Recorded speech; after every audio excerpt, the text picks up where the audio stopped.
Halo teman-teman, jumpa lagi di channel Nilaku. Di kesempatan video kali ini, saya ingin menjawab beberapa pertanyaan yang sering ditanyakan melalui kolom komentar, yaitu mengenai berapa total biaya yang saya keluarkan untuk membuat sistem RAS, yang saat ini lokasinya tepat berada di belakang saya. Kalau saya ingin membahas satu persatu detail tentang berapa banyak dana yang sudah saya keluarkan, mungkin berbeda antara satu orang dengan yang lain. Nanti teman-teman bisa menyesuaikan sendiri ya, tergantung kondisi di lapangan saat ini. Jadi mungkin beberapa teman-teman sudah memiliki lahan, sudah ada infrastrukturnya, jadi cuma tinggal melakukan peletakan kolam, melakukan pemipaan, menempatkan tempat filtrasi, dan segalanya. Tapi di saya di sini memulai semua dari nol. Jadi contoh yang saat ini ada di belakang saya, kolam budidaya yang saya gunakan untuk sistem RAS, ini dari nol. Artinya, tadinya ini adalah kebun. Jadi saya melakukan pemerataan tanah, melakukan fondasi, kemudian membuat atap. Tentunya ini berbeda dengan modal yang harus teman-teman keluarkan jika teman-teman sudah memiliki itu semua. Jadi karena saya memulai dari nol, maka biayanya saya keluarkan dari awal. Yang paling besar adalah untuk infrastruktur. Tentunya ini akan membuat perbedaan perhitungan dana yang saya keluarkan dengan yang teman-teman keluarkan.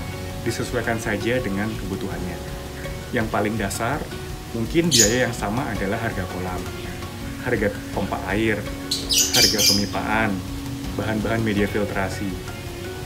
Harapannya, di video kali ini, teman-teman bisa mulai menghitung sendiri perkiraan total biaya yang teman-teman mesti siapkan jika ingin memulai budidaya ikan nila dengan menggunakan sistem RAS. Jangan kemana-mana, simak terus videonya.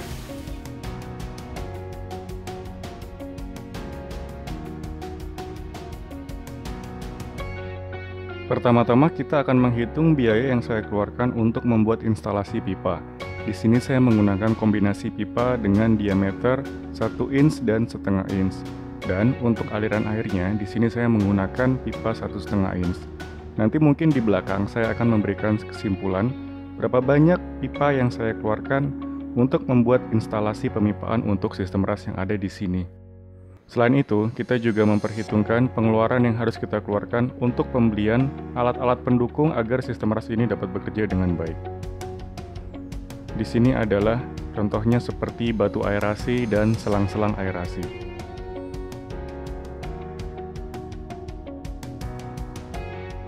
Dan juga perlengkapan-perlengkapan perintilan seperti keran air, soket listrik, dan lem PVC. Kemudian kita masuk ke area filtrasi. Di sini saya menggunakan drum, yang mana ini beli di marketplace sebanyak 7 buah drum yang saya gunakan di sistem RAS saya. Kemudian untuk media filtrasi biologis, di sini saya menggunakan Kaltnesh K1, yang mana ini berfungsi sebagai rumah bakteri, dan salah satu kelebihannya adalah media filter ini bisa membersihkan dirinya sendiri karena selalu berputar, dan perputaran itu mengakibatkan tabrakan antara Kaltnesh 1 dan Kaltnesh yang lain. Ini membuat jika ada kotoran yang menempel, maka kotoran tersebut akan lepas dengan sendirinya.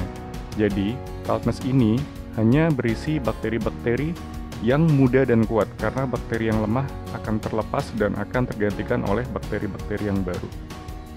Di sini, saya menggunakan 10 kg Kaltnesh K1 yang saya gunakan di 2 drum filter.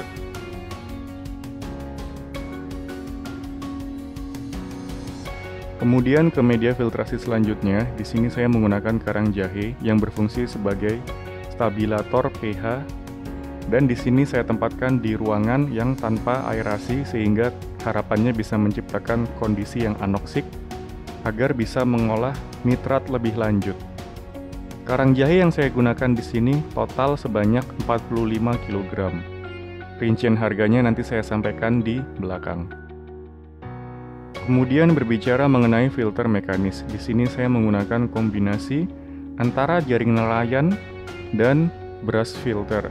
Brush filter di sini ini yang biasa digunakan sebagai media filter kolam koi. Di sini saya menggunakan 10 buah brush filter dan 5 kg jaring nelayan.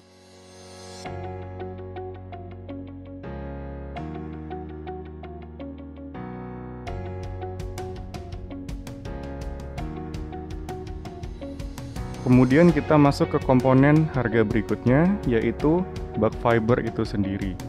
Di sini saya menggunakan bag fiber dengan ukuran diameter 150 cm, yang mana masing-masing harganya berkisar antara 1,8 hingga 2 juta, tergantung setiap seller yang menjual di marketplace.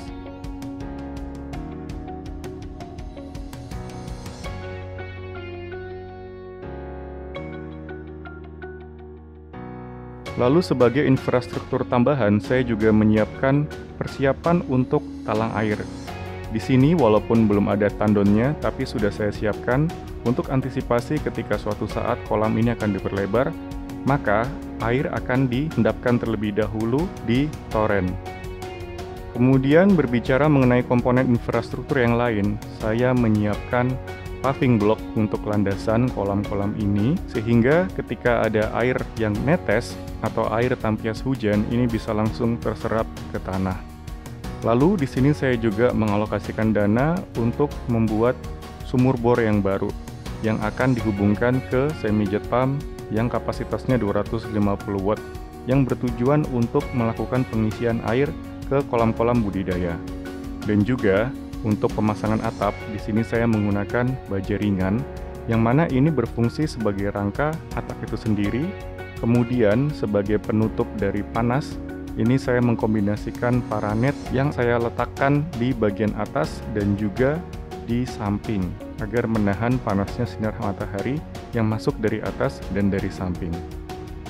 Kemudian untuk komponen biaya selanjutnya adalah proses pemasangan instalasi pemipaan yang memerlukan bantuan tukang.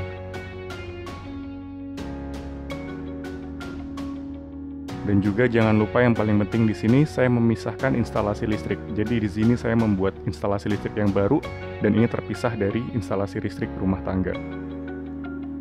Dan yang juga tak kalah penting yang harus kita siapkan adalah komponen biaya untuk pembelian waring. Waring di sini kita fungsikan sebagai penutup kolam agar ikan tidak lompat keluar.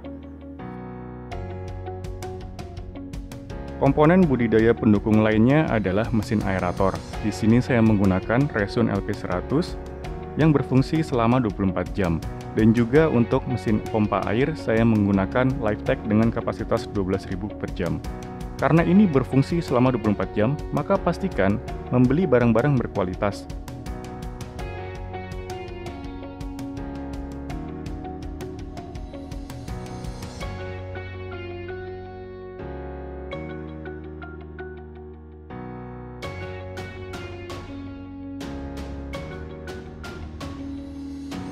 Baiklah teman-teman Nilaku, saya rasa itu saja yang bisa saya sampaikan di kesempatan video kali ini. Jangan lupa jika kalian suka dengan konten ini, untuk diklik like dan subscribe dan share, supaya channel ini bisa berkembang lebih baik lagi dan secara konsisten dapat memberikan informasi seputar budidaya ikan nila.